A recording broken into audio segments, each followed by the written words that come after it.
Hi everyone, let's see how you can enable the new start menu in Windows 11 25 ways to. To get started, simply go to your Windows settings.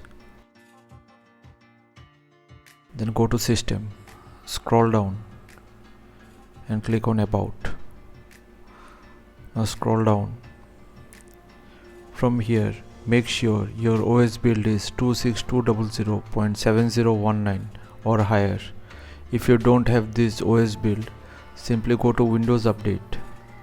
Check for Windows updates and you will get that build in the update. Simply download and install it first.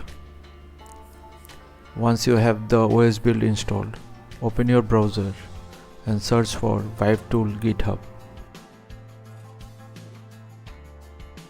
Now go to the first web page. Scroll down and download the first file from here.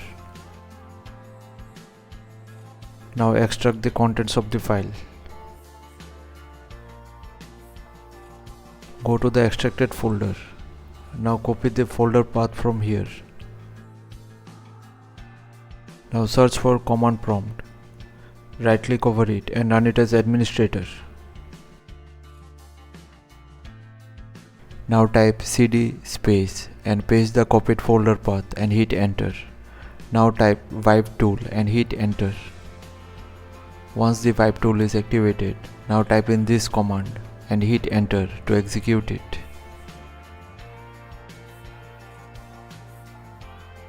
That's it, you will get a successful message. Now close everything and restart your computer for the changes to take effect. After restart, the new start menu will be activated. So thanks for watching. Please feel free to subscribe and support the channel if you found the content helpful. Thank you.